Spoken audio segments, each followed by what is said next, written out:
Oke, pernah kepikiran nggak sih, kenapa ya orang-orang kaya itu kayaknya santai aja, nggak heboh ngejar diskonan? Padahal kita sering mikir hemat pangkal kaya kan? Nah, hari ini kita bakal bongkar sebuah rahasia besar tentang cara mereka memandang uang.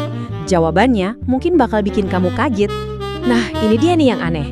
Orang kaya jarang mengejar diskon, tapi kok ya malah makin kaya. Aneh kan? Bukannya cari yang murah itu cara paling logis buat nabung? Ternyata mereka itu mainnya beda. Aturan main mereka justru kebalikannya dari apa yang kita kira selama ini. Yuk kita bedah bareng-bareng. Oke, kita mulai dari jebakan yang paling sering bikin kita kepleset. Ilusi penghematan. Ini nih pas kita niatnya baik pengen hemat, malah sering jadi bumerang buat keuangan kita sendiri. Diskon, cashback, promo. Aduh, siapa sih yang bisa nolak? Godaan ini tuh ada di mana-mana. Dan nariknya itu kuat banget. Begitu kita lihat tulisan sale, rasanya tuh ada dorongan psikologis yang bikin kita ngerasa pintar. Ngerasa kayak, wah gue dapet deal bagus nih. Kayak kita baru aja menang ngelawan sistem. Dan perasaan ini, aduh nikmat banget kan? Ada sensasi puas gitu loh pas kita berhasil hemat sekian rupiah. Kita ngerasa menang karena dapet barang yang sama dengan harga lebih murah. Jujur aja, perasaan ini yang sering kali kita kejar.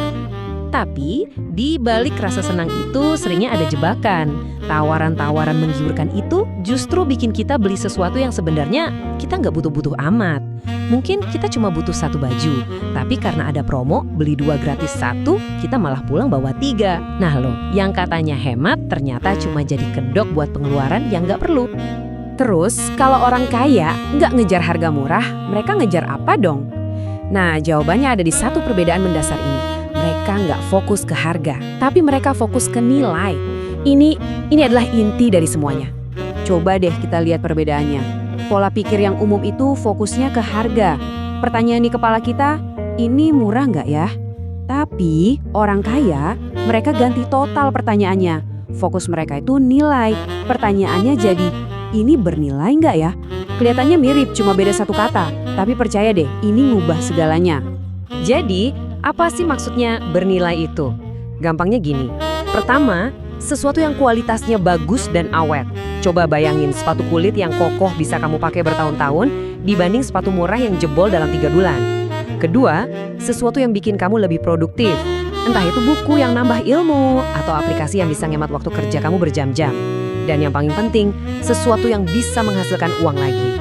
Jadi bukan cuma pengeluaran, tapi investasi. Dan inilah poin kuncinya. Penghematan kecil-kecilan gak akan bikin kamu kaya, tapi keputusan-keputusan besar bisa mengubah hidupmu.